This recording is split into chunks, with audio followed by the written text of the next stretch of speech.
My name is Dr. Arlene Goodman. I'm a pediatric sports medicine physician and the director of the concussion program at St. Peter's Sports Medicine Institute.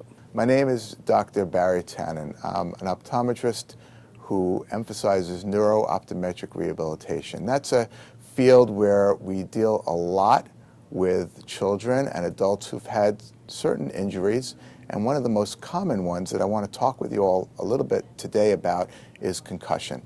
My name is Will Grimes. I am a senior at Hopewell Valley Central High School in New Jersey. I'm a patient of Dr. Goodman's. I was at wrestling practice and we were practicing and my head ended up getting twisted around. My chin did like this, and what happened was my spinal cord twisted with my neck and pulled my brain down towards and into the hole at the base of the skull.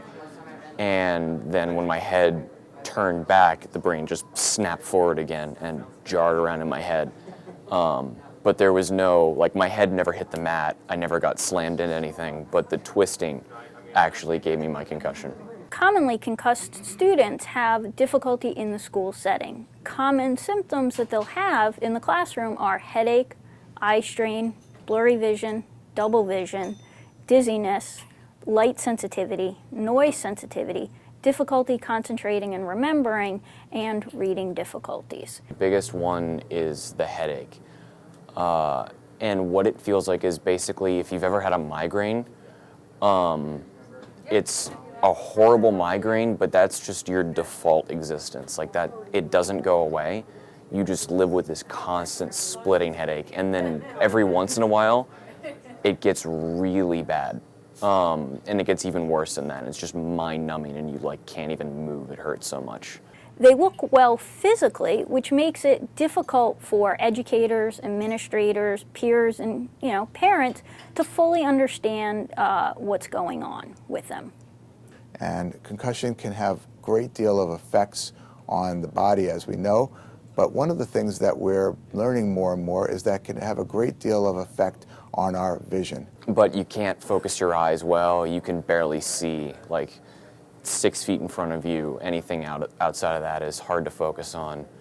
After concussion, focusing can be affected, and the person who has the concussion may notice that the words blur in and out of focus. This can be extremely disturbing, uncomfortable, can cause headaches, eye strain, and just make learning a very difficult task. You couldn't read. Trying to read a book is like staring at this blank page with blurs on it, and occasionally you'd pick out a word and try to piece things together that way, but it's just a massive headache. And it's basically what I've heard horrible dyslexia is like. You just can't see it, you can't read it. We're talking about eye tracking, or these saccadic eye movements. And this is when we have small eye movements that follow word to word and line to line.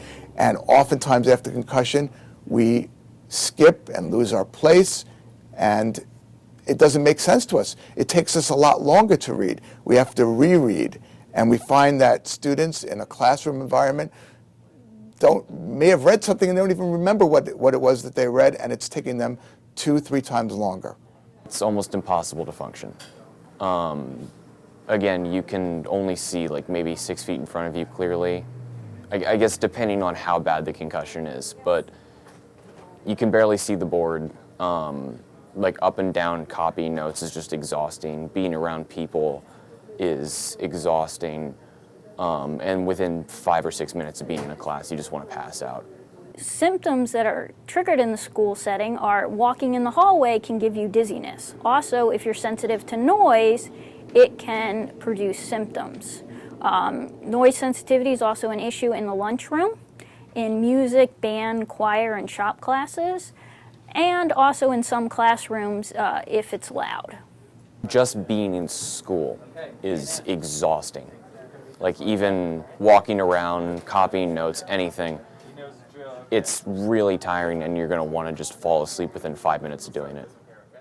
The visual symptoms are provoked in the classroom when they read, copy off the board, when they look at screens, projectors, computers, if they have to watch a video on a TV screen, and the fluorescent lighting can bother some students. A study looked at the ergonomics in a classroom in 4th and 5th graders, and they found that 75% of the time, students are engaged in sustained near work or near far visual tasks. So what that means is having to read, study, copy off the board, and doing sustained tasks such as writing. So this is very commonly difficult for students who have concussions. There was this period of destimulation, and then after a little bit of time, Dr. Goodman said, "You're good to do a little bit of work, but we can't push you too far right now. We have to sort of ease back into it." So I would meet a tutor at the library for 5 minutes, maybe 10 minutes at a time, but then I'd have to stop. And the tutors were great about understanding that I could only do very little at a time. And so I'd do a little bit of work, go home, rest, and then come back and do it the next day. And over time, 5 minutes turned into 10 minutes, 10 minutes turned into 15, 15 turned into 20.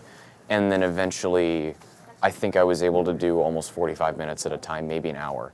And that was awesome, because it took weeks and months to build to that point. And over the summer, I spent the summer doing schoolwork and physical therapy.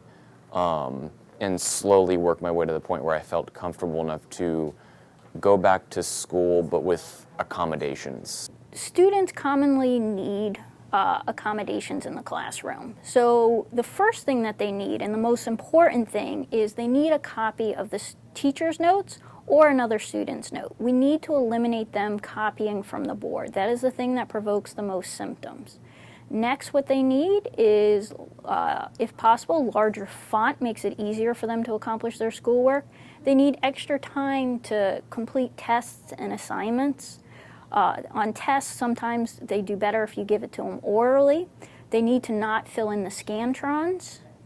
They need, because it's taking them so much longer to read and they have to take so many visual breaks, they need reduced workload. For those that the computers bother them, they need to reduce the amount of work that they're doing on that. It's I didn't do homework at school. I went home and just slept and rested.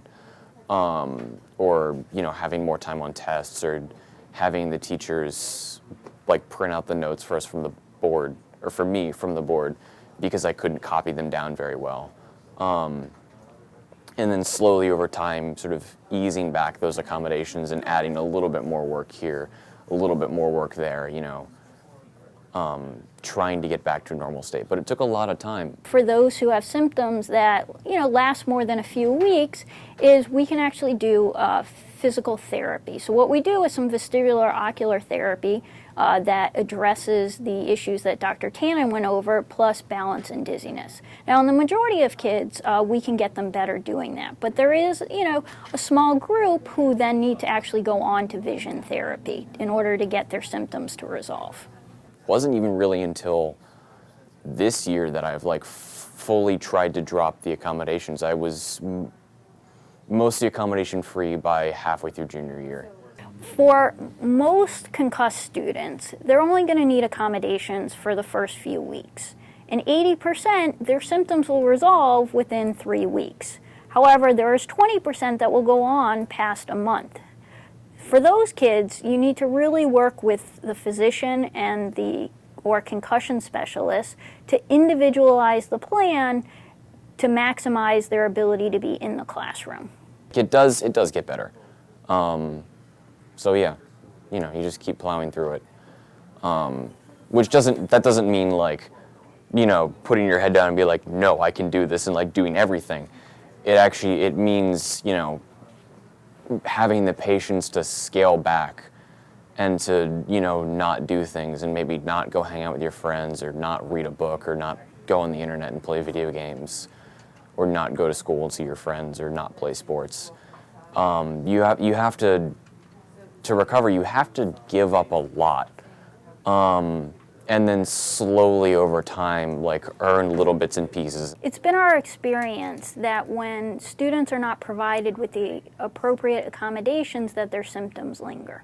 It's our responsibility to help these students get through a very difficult time in their lives. They're not able to play sports, they're less active, and their social lives are impacted by the concussion.